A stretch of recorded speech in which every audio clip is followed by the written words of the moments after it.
तो आज हम लोग देखेंगे, पिछले क्लास में देखे थे कि 1857 का विद्रोह क्यों हुआ, कौन कौन आंदोलन करता थे, कौन कहाँ नेतृत्व किया, है ना। आज देखेंगे 1857 के विद्रोह का प्रभाव क्या हुआ। ठीक है, प्रभाव क्या हुआ। तो राजनंदिनी, मंगल पांडे 1857 के विद्रोह का शुभारंभ कहाँ किए थे? हाँ, कितने तारीख को?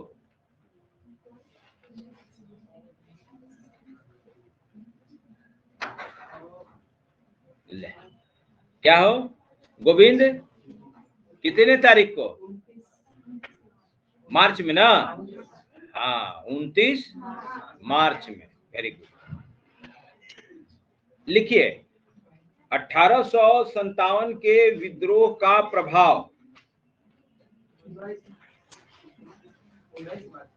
19 मार्च, 29 मार्च न है। आज सिमरन भी आ गई है।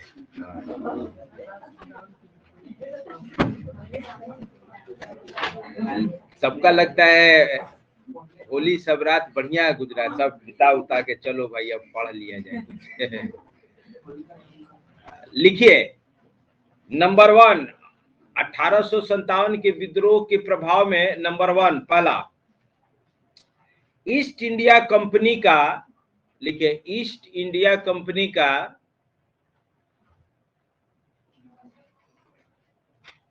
शासन समाप्त हो गया। तो पहली बार जब हम पढ़े ना कि ईस्ट इंडिया कंपनी का शासन समाप्त हो गया, तो हम सोचे भारत आजाद हो गया क्या? नहीं, सुनने में ऐसा ही लग रहा है कि भारत पर कौन शासन करता था? East India company. East India company कब बना था? 1600 में। ईस्ट इंडिया कंपनी का पहला प्रतिनिधि भारत कौन आया था? वो तो पुर्तगाली था, 1498 में आया था।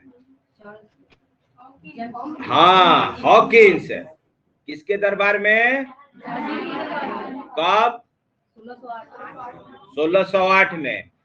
दूसरा प्रतिनिधि थॉमस रो, किसके दरबार में? जहांगीर के दरबार में। कब? 15 ना है, 15 में, बुक में 15 लिखा हुआ है। चलिए, ईस्ट इंडिया कंपनी का पूरा नाम क्या था?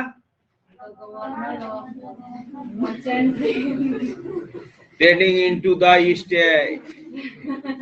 सब एक को मिला के बोल दो, जिसको जो बीच में आगे पीछे याद है, पूरा हो जाएगा। पूरा लंबा सा नाम है। चलिए ठीक है, तो सुनिए, 1857 तक भारत पर ईस्ट इंडिया कंपनी शासन कर रहा था। ठीक है, ईस्ट इंडिया कंपनी शासन कर रहा था का मतलब, ये जो ईस्ट इंडिया कंपनी है, इसका एक अपना गवर्निंग काउंसिल था, और वो यहाँ पर क्या रूल्स रेगुलेशन होगा, क्या कायदा कानून होंगे, भारत को अपने गिरफ्त में कैसे रखा जाए, वो तय करता था। तो 1857 का जब विद्रोह हुआ, तो ब्रिटिश सरकार को लगा कि ईस्ट इंडिया कंपनी अब शासन करने में सक्षम नहीं है, शासन करने में सक्षम नहीं है। अगर इसी के हाथ में इंडिया छोड़ा जाएगा, तो कहीं विद्रोह करके इंडिया आजाद न हो जाए, और अगर इंडिया आजाद हो गया तो ब्रिटिश को, ब्रिटेन को बहुत बड़ा झटका लगेगा, बहुत बड़ा झटका लगेगा। तो वहां की ब्रिटिश गवर्नमेंट, ब्रिटेन की जो सरकार थी, वो क्या की, ईस्ट इंडिया कंपनी को बोली कि भाई अब तुमसे वहां का शासन छीना जा रहा है और ईस्ट इंडिया कंपनी से शासन छीनकर अब सीधे महारानी यहां शासन करने लगी। यानी कि अब भारत डायरेक्ट जो ब्रिटिश गवर्नमेंट है उसके अंडर में चला गया, डायरेक्ट उसके अंडर में चला गया। अब भारत के लिए अभी तक जो कायदा कानून ईस्ट इंडिया कंपनी बना रही थी, अब कौन बनाने लगा? संसद, वहां का ब्रिटेन का संसद। जैसे मान लीजिए हम लोगों के यहाँ रिलायंस, अडानी, टाटा, ये सब बड़ी बड़ी कंपनियां हैं। अडानी का नाम सुने हैं कि नहीं? अडानी का प्रोडक्ट सबके घर में यूज होता है। फॉर्चून जो है ना, अडानी ग्रुप का ही, अडानी विल्मर। अडानी ग्रुप में बहुत सारा प्रोडक्ट है। तो इडेबल ऑयल में फॉर्चून का मार्केट पे बहुत बड़ा कब्जा है। जहां नाम देखिए, फॉर्चून एक ब्रांड बन गया है। दुकान पर जाइए कि अरे 1 लीटर फॉर्चून दे दीजिएगा, मैंने रिफाइन कोई नहीं कहता है, सीधे फॉर्चून कहता है।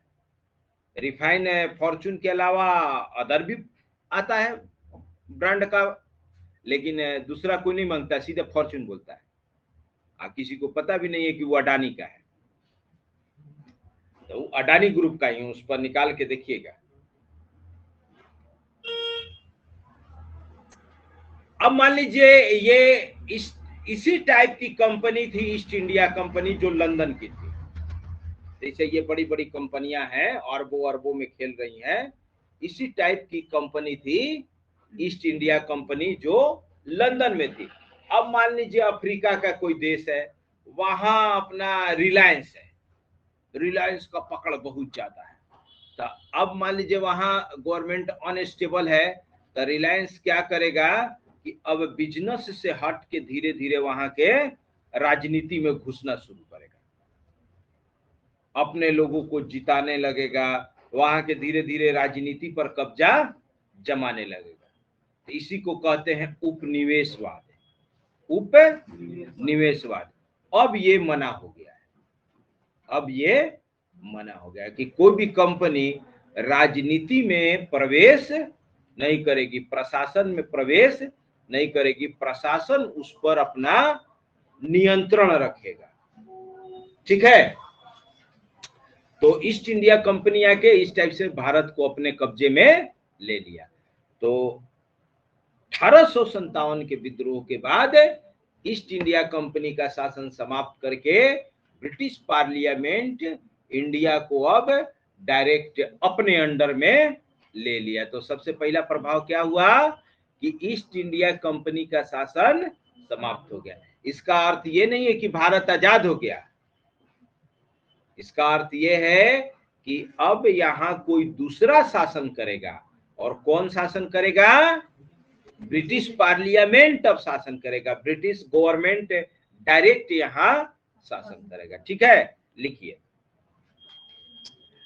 कि भारत का शासन, भारत का शासन सीधे महारानी के हाथ में, भारत का शासन सीधे महारानी के हाथ में चला गया।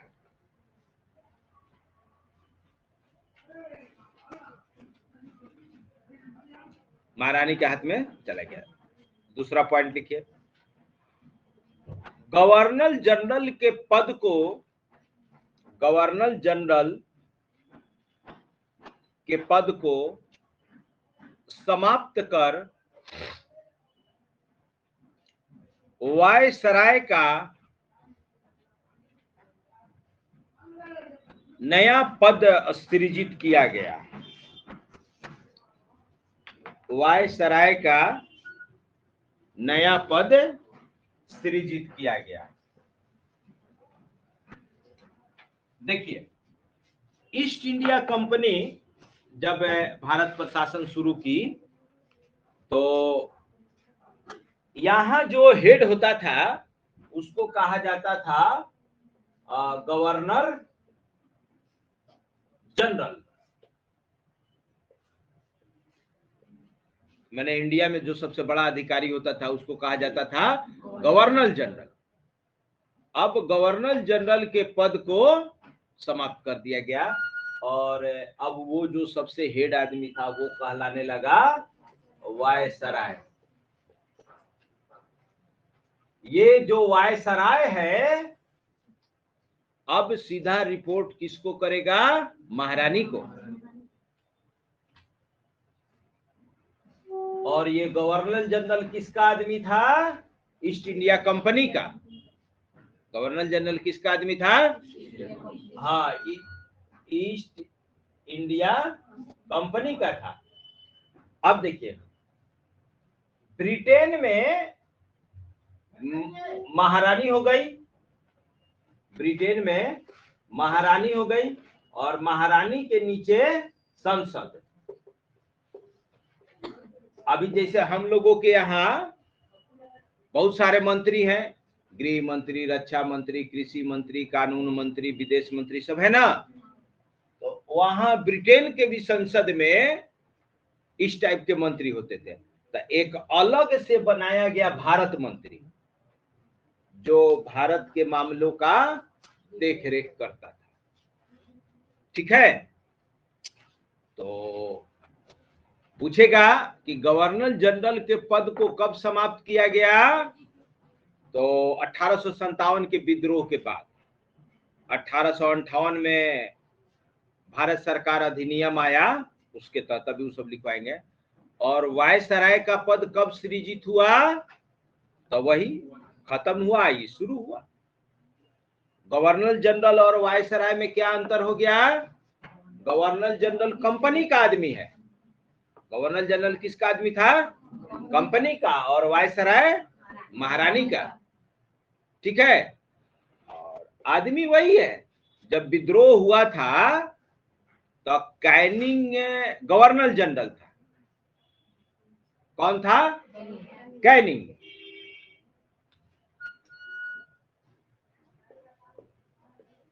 और जब ये एक्ट आया और ये चेंजिंग हुआ तो कैनिंग गवर्नर जनरल से अब बन गया वायसराय। आदमी वही थे सब, लेकिन कंट्रोलिंग पावर बदल गया। ठीक है, नाम बदल गया। तब पूछता है कि पहला वायसराय कौन है? तो कैनिंग। पहला वायसराय कौन हुआ? तो कैनिंग। और अंतिम गवर्नर जनरल कौन हुआ? तो कैनिंग। भाई यही ना बदला है। तो अंतिम गवर्नर जनरल कौन हो गया? कैनिंग। और पहला वायसराय कौन हो गया? कैनिंग। पहला गवर्नर जनरल कौन था? तो वो अलग से पढ़ेंगे हम लोग। वो स्टार्ट होता है 1773 से। गवर्नर जनरल का पद स्टार्ट होता है 1773 से। चलिए, तो दूसरा पॉइंट हो गया कि गवर्नर जनरल का पद समाप्त हो गया और वायसराय का पद सृजित हो गया। कर्नवालिस, हाँ। वायसराय इंडिया में सर्वोच्च पदाधिकारी होता था। जैसे अभी हमारे इंडिया में सर्वोच्च पदाधिकारी कौन है? राष्ट्रपति। इंडिया में राष्ट्रपति से बड़ा कोई है? कोई नहीं। तो उसी टाइप से ये हो गया वायसराय, इंडिया में सबसे बड़ा अधिकारी। लिखिए, अगला पॉइंट लिखिए।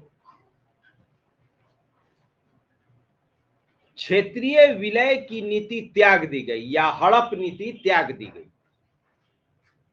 क्षेत्रीय विलय की नीति त्याग दी गई।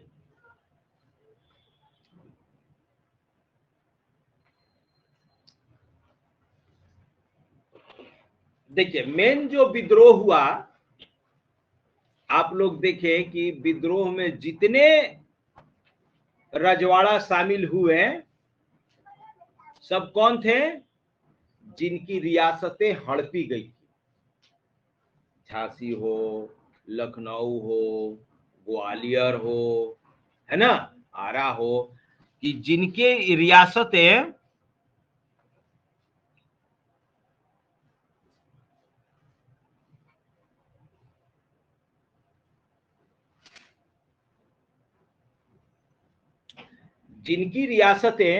हड़पी गई थी, मैक्सिमम वही रजवाड़े इसमें शामिल हुए।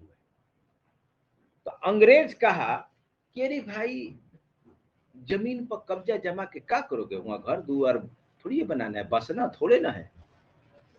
अंग्रेजों का मेन मकसद क्या था? आर्थिक शोषण, भारत का आर्थिक शोषण करना, जितना यहां से निचोड़ो, यहां रहने बसने हम लोग नहीं आए हैं, छोड़ो जगह जमीन, क्या करोगे। डायरेक्ट टैक्स कलेक्शन में प्रॉब्लम थी। डायरेक्ट टैक्स कलेक्शन अगर ब्रिटिश गवर्नमेंट करती है तो जनता किसके खिलाफ विद्रोह करेगी? अंग्रेज के खिलाफ।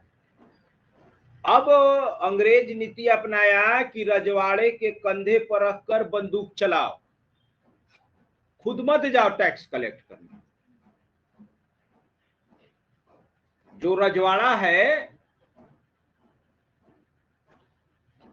उसको बोलो कि तुम हमारी गुलामी स्वीकार करो, और फिक्स कर दिया कि सालीना तुमको इतना रुपया देना है, तब तुम्हारी रियासत बची रहेगी, वरना तुम्हारी रियासत छीन ली जाएगी। और अंग्रेज बोला कि जब तुम हमारे अंडर में रहोगे तो तुम्हारे रियासत पर कोई खतरा नहीं आने दिया जाएगा। अगर तुम्हारे रियासत पर कोई खतरा मंडराता है तो तुम्हारे तरफ से अंग्रेजी सेना लड़ेगी। तो भाई रजवाड़ों को क्या चाहिए? देख रहा है कि नहीं मानेंगे तो पर भी जाएगा, मानेंगे तो पर भी जाएगा, तो इससे बढ़िया है मान जाओ, नहीं मानेंगे तो पर भी छीन लेगा। आप मान लेंगे तो कम से कम टैक्स से न देंगे, हमारी रियासत तो बची रहेगी। और नहीं भी मानते हैं या छीन लेगा तो इनको तो जनता को चूसना है, उनका उत्पीड़न करना है, ये तो करेगा ही करेगा, छोड़ेगा तो नहीं। तो इससे अच्छा है कि मान जा।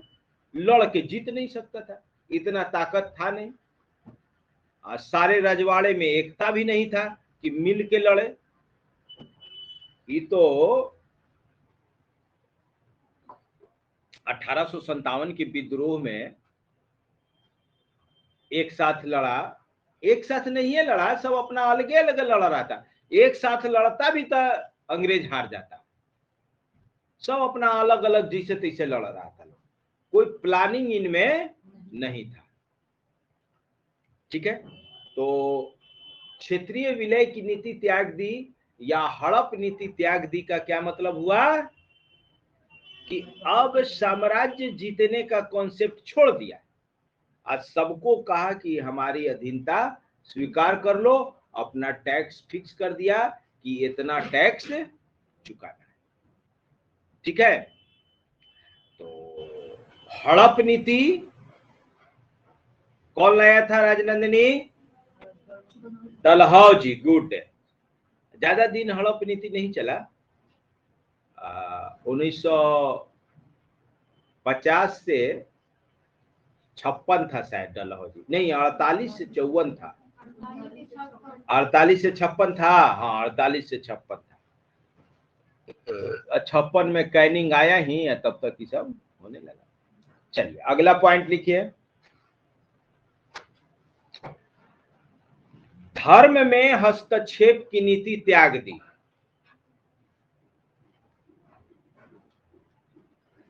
धर्म में हस्तक्षेप की नीति त्याग दी।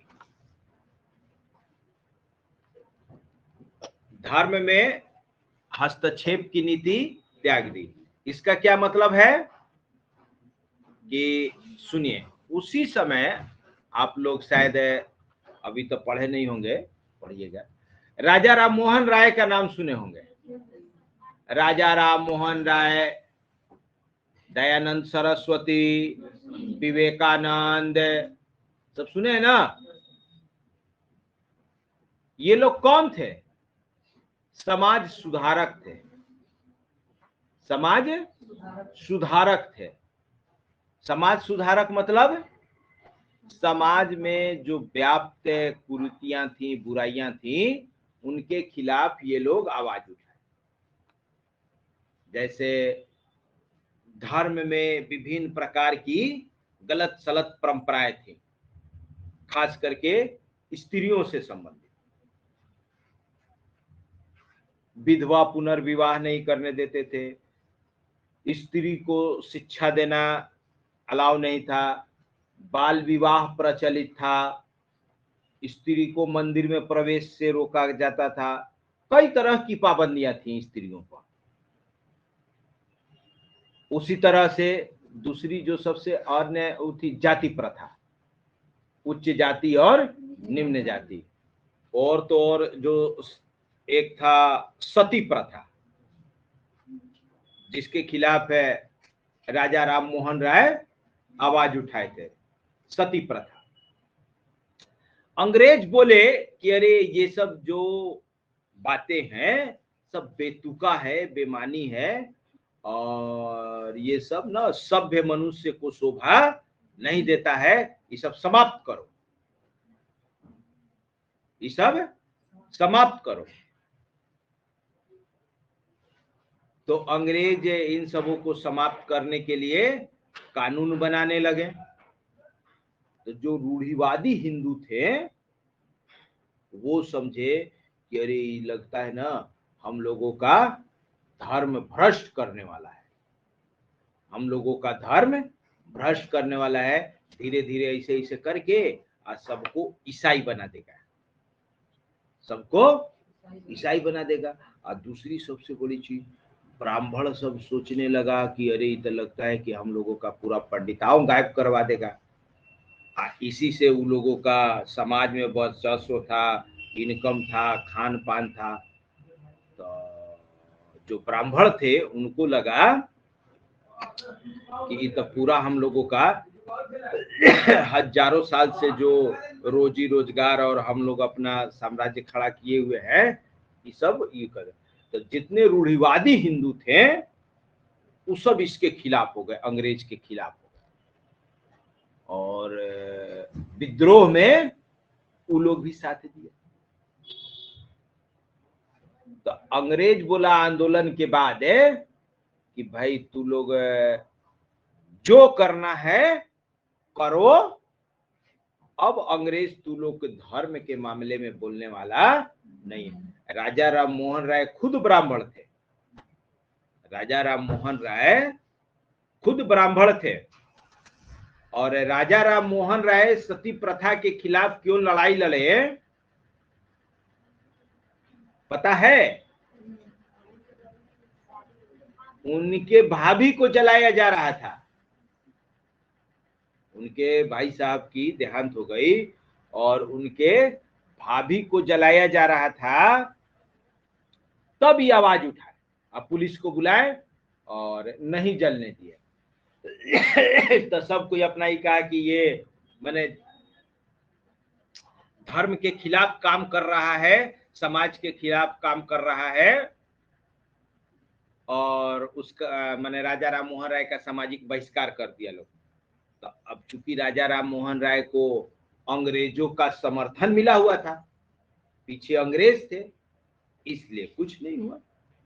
अंग्रेज के सपोर्ट से ये और अपने कार्यक्रम को बढ़ाए, जहां जहां पता चलता था कि सती प्रथा मैंने ये सती कोई होने वाली है, अपना ही पुलिस लेके पहुंच जाते थे। तो अब चुपके चोरी करने लगा लोग कि किसी को पता मत चले। तो ये चीज था। तो धर्म में हस्तक्षेप की नीति त्याग दी का क्या मतलब है?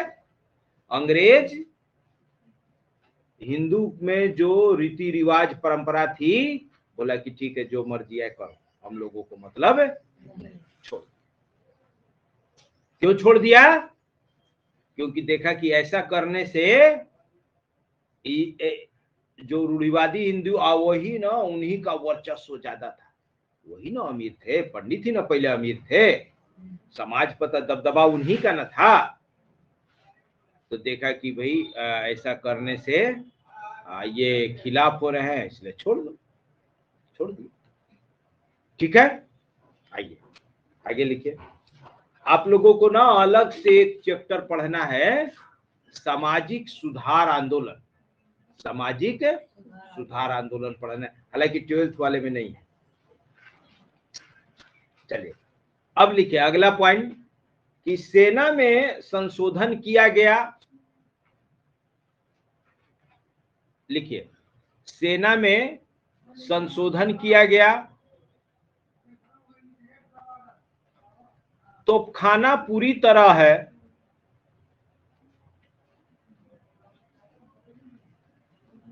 अंग्रेजों के नियंत्रण में कर दिया गया।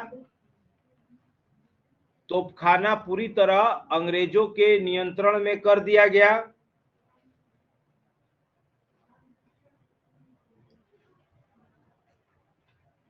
लिखिए सेना में अंग्रेज और भारतीय का अनुपात 2:1 कर दिया गया।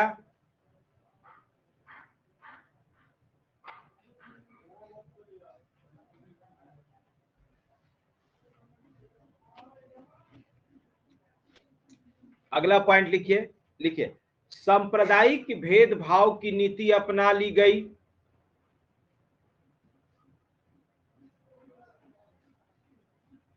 सांप्रदायिक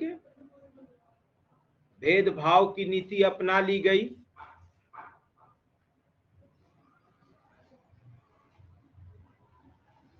अब यहीं से ना अंग्रेज हिंदू मुसलमान को लड़ाना शुरू किए।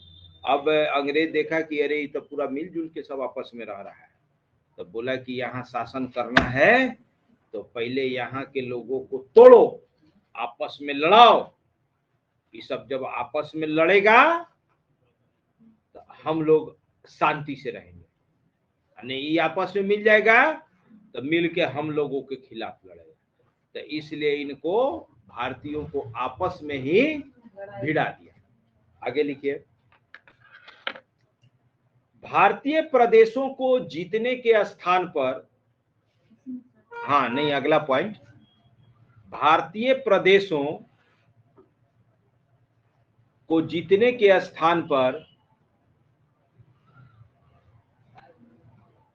आर्थिक शोषण की नीति अपना ली।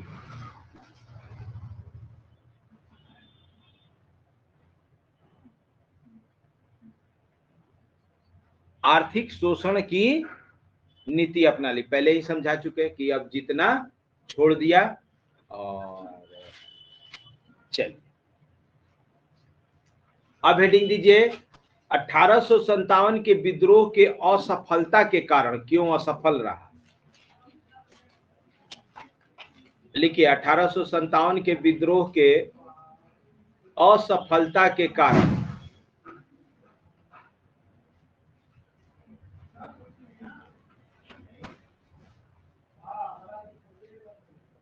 पहला पॉइंट कि यह विद्रोह या यह आंदोलन देशव्यापी न होकर, यह आंदोलन देशव्यापी न होकर देश के कुछ भागों में ही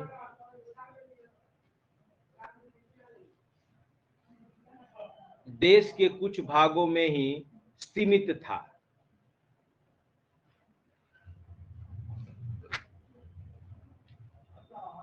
देश के कुछ भागों में ही सीमित था।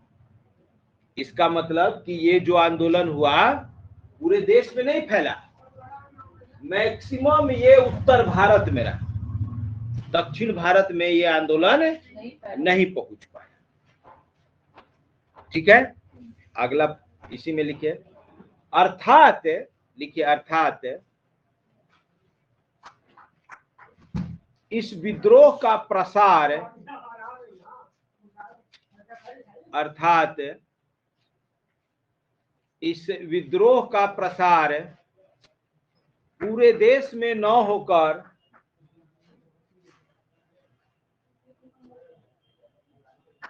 देश के कुछ ही भागों तक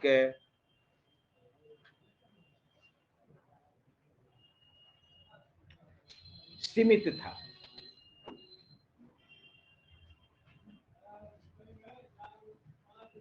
कुछ ही भागों तक सीमित था। अगला पॉइंट लिखिए कि विद्रोह में वही लोग शामिल हुए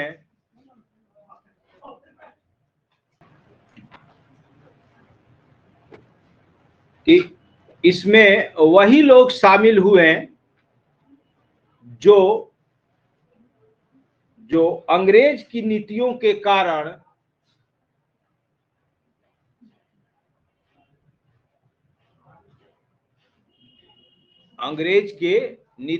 कारण प्रत्यक्ष रूप से प्रभावित थे।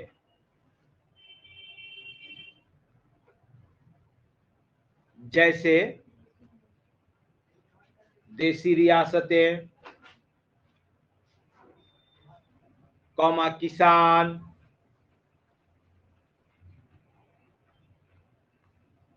मजदूर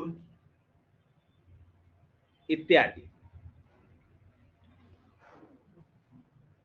भाई देसी रियासतें जो थी सब आप लोग देखे नहीं, सब कानपुर, लखनऊ, इन सब की रियासतें छीनी गई थी।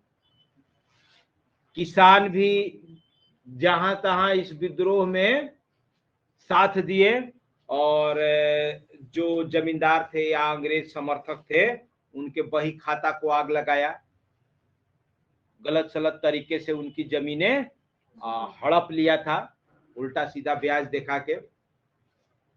उसी तरह मजदूर के साथ अन्याय हो रहा था। तो इसमें वही लोग शामिल हुए हैं जो प्रत्यक्ष तौर पर डायरेक्ट अंग्रेज की नीतियों से प्रभावित है या जिनका दमन हुआ था। ठीक है, अगला पॉइंट लिखिए।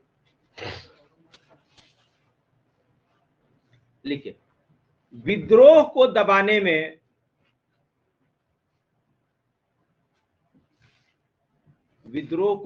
में भारत के कुछ स्वार्थी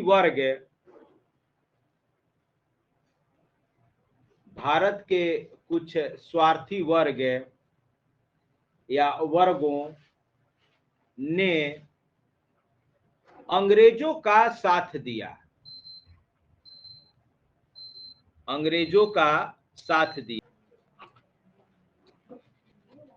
तो अभी क्या लिख रहे थे? हाँ, कुछ स्वार्थी वर्गों ने साथ दिया। लिखिए, जैसे सिंधिया। ये सिंधिया कौन है? मराठा से टूट के अलग हुआ था। आओ देखिए, एक गद्दार के खानदान का आज सब मंत्री बना हुआ है। आई मदर ऑफ सिंधिया, वसुंधरा राजे सिंधिया, विजय राजे सिंधिया है ना। वो सिंधिया जी तो अलग है। कहाँ सिक्का, सिंधिया का सिक्का कहाँ चलता है? हाँ, तो उसी पर वसुंधरा राजे के नाम पर चला होगा। मर गई, हाँ, राजमाता सिंधिया। हाँ, तो इसीलिए न भारत का कल्याण नहीं हुआ। एक पापी गया, दूसरा पापी आ गया। उन्हीं लोगों के हाथ में शासन गया जो अंग्रेजों का डुप्लीकेट था सब। इसीलिए भारत का कल्याण नहीं हुआ। नहीं तो सुभाष चंद्र बोस ग्रुप या ये Hindustan republic army association group, इन लोगों के हाथ में अगर भारत आता तो आज भारत अमेरिका से आगे रहता। वो लोग सच्चा देशभक्त था। और यही सब पार्लियामेंट में चला आया जो गद्दार था, सब जो अंग्रेजों का साथ दिया था, वही सब रजवाड़ा था, आ गया। लिखिए सिंधिया कौमा होलकर। होलकर, होलकर कौन थे? वही मराठा से टूट के अलग हुए थे। सिंधिया, होलकर, गायकवाड़, भोसले, पेशवा, पढ़े थे ना, 5 में टूटा था। हाँ, आगे लिखिए कश्मीर। कश्मीर का राजा भी अंग्रेजों के साथ था। हैदराबाद, हैदराबाद का शासक भी अंग्रेजों के साथ था। पटियाला के बड़े जमींदार, ये सब पंजाब सिख भी जो है ना, वो सब अंग्रेजों का साथ दिया है। हाँ हाँ,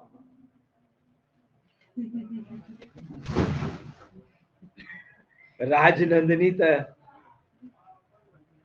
तू भी पंजाबी हो? नहीं ना, तनु प्रिया है। रहती तो बड़ा वो जैसे। पटियाला के बड़े जमींदार, सूदखोर, सूदखोर व्यापारी।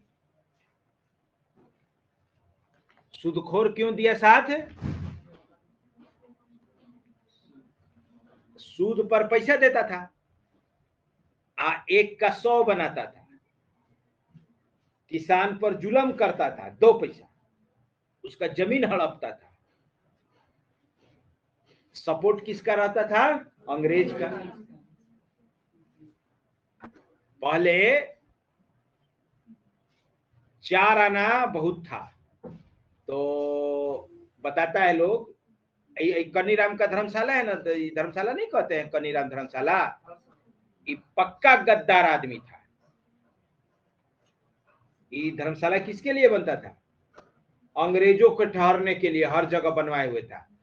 इधर का जितना इस शाहबाद इलाका था ना, इधर का टैक्स यही कलेक्ट करता था। एक तरह से उस सब के लिए ही रेस्ट हाउस था अंग्रेजों के लिए। अब सब धर्मशाला बना दिया गया। तो क्या करता था, जमीन का लगान बढ़ा देता था, ज्यादा करके भेजवा दिया, नहीं दी जमीन हड़प लेता था। बड़ी इसका जमीन है, बहुत जमीन। उस समय ना कोर्ट था आरा में, कोर्ट था आरा, जाना पड़ता था केस लड़ने, वो पैदल, न तो बैलगाड़ी से। कच्ची रोड, अभी जैसा थोड़े ना पक्का है, कच्ची रोड, वो पैदल बैलगाड़ी से, तो गुड़ चूड़ा बांध के लेके जाता था लोग। कुछ था भर रास्ता यहाँ से वहां तक जंगल न था। तो क्या करता था आदमी, जमीनें छोड़ देता था केस लड़ने के लिए। और कौन केस लड़ने जाए आ रहा, छोड़ दिया, हड़प लेता था। और इस सब का तो हर जगह आदमी था, इस सब को तो इधर उधर करना नहीं था। इसीलिए देखिए इतना जगह धर्मशाला बनवाया है, सब बिला गया। जो जहां का मैनेजर था ना, वो वहीं सब हड़प लिया। अब जैसे ससराम वाला जो मैनेजर था, वो हड़प लिया, सब बेच बच गया। ये सब जितना बैंक सैंक अगल बगल है ना, सब धर्मशाले का उसी का है, सब जमीन सब बेच दिया। सब जितना मार्केट है ना धर्मशाला को, सब जितना होटल दिखता है ना, सब धर्मशाले का जमीन है। पूरा बड़का जमीन था, बीघा में था, सब बेच दिया। जो किराया पर लिया है उसमें, हाई होटल, होटल जो होटल अंकुर गोपाल, पता है कितना किराया उस सबका? 200-300 रुपये महीना।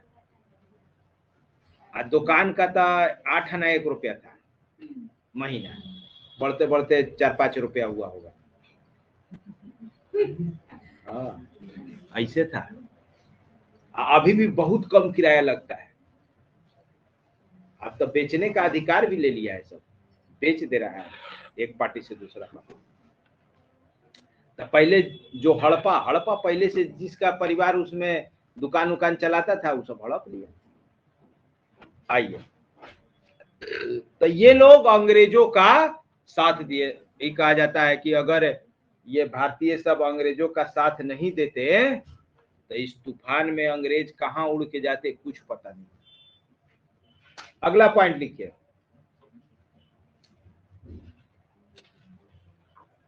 हाँ, आधुनिक शिक्षा प्राप्त भारतीय लिखवाए है ना? हाँ, तो उनको भी लिख दीजिए, कॉमा देके आधुनिक शिक्षा प्राप्त भारतीय।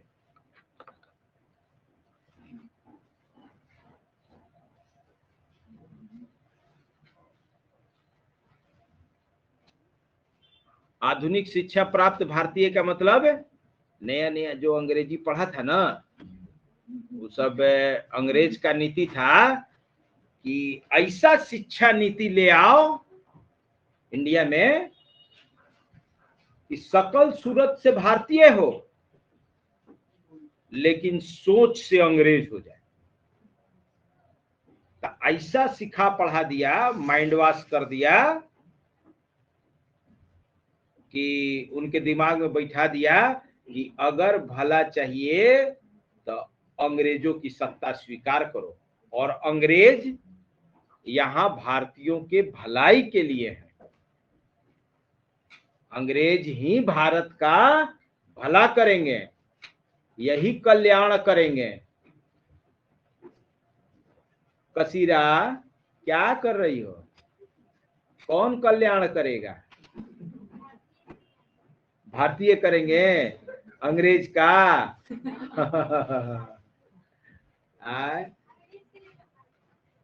अंग्रेज भारतीयों का कल्याण करेगा। ये कौन कह रहे थे? आधुनिक शिक्षा प्राप्त भारतीय। जो तनी नहीं, अब तो थोड़ा कम हो गया है, अब गांव देहात में ज्यादा अंतर नहीं है, नहीं तो पहले शहर से आया है, जाके थोड़ा सा एक आध लाइन इंग्लिश बोल देता था गांव में, और बहुत बड़ा आदमी। अब तो अब खत्म हो गया, अब गांव कहाँ है? अब सासाराम के आसपास कोई गांव है? सब गांव शहर हो गया है। इतना सड़क से लिंक और इंटरनेट से लिंक, मोबाइल से लिंक, अब कोई गांव नहीं है। खाली देखने के लिए गांव है, लेकिन व्यवहार में अब वो गांव नहीं है। वहां का हर आदमी शहरी है। आइए लिखिए, अगला पॉइंट लिखिए। अगला कारण था, लिखिए भारतीय सैनिकों के पास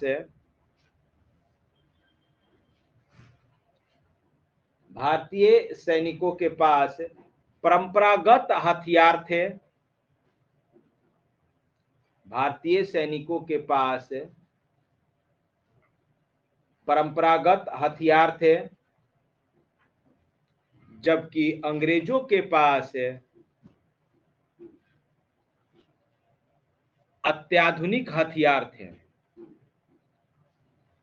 जबकि अंग्रेजों के पास अत्याधुनिक हथियार थे। अब उस सबके पास बंदूक था, आई लोग भाला गड़ासा फरछा ये सबसे लड़ रहा था।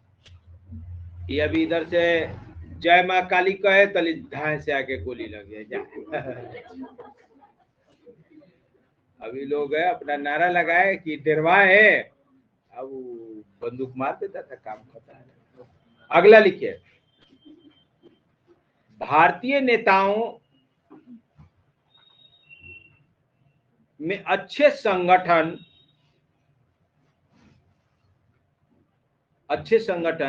तथा सुयोग्य नेतृत्व का अभाव था।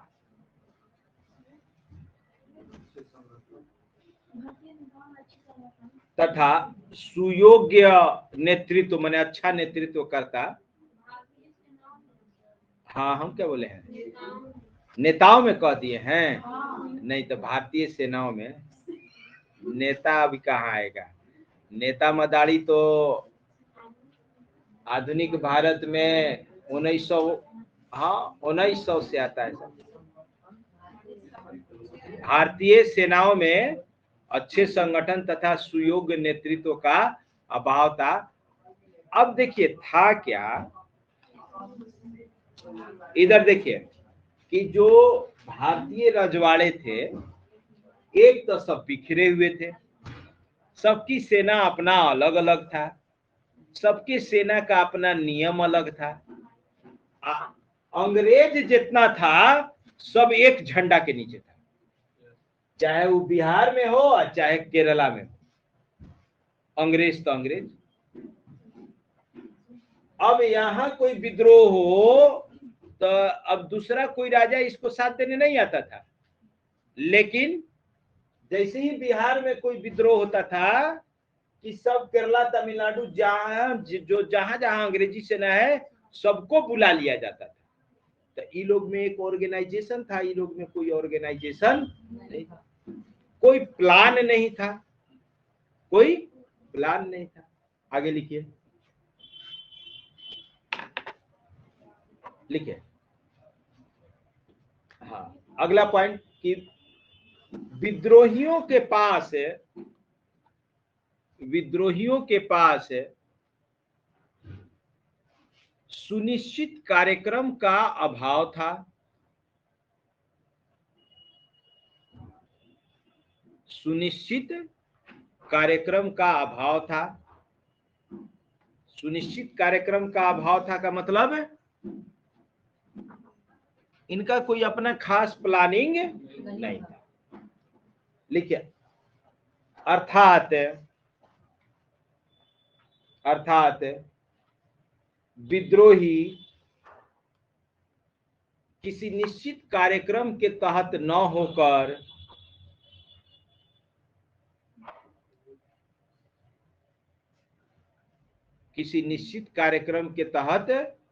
होकर जहां तहां स्वतः स्फूर्त थे या स्फूर्त था,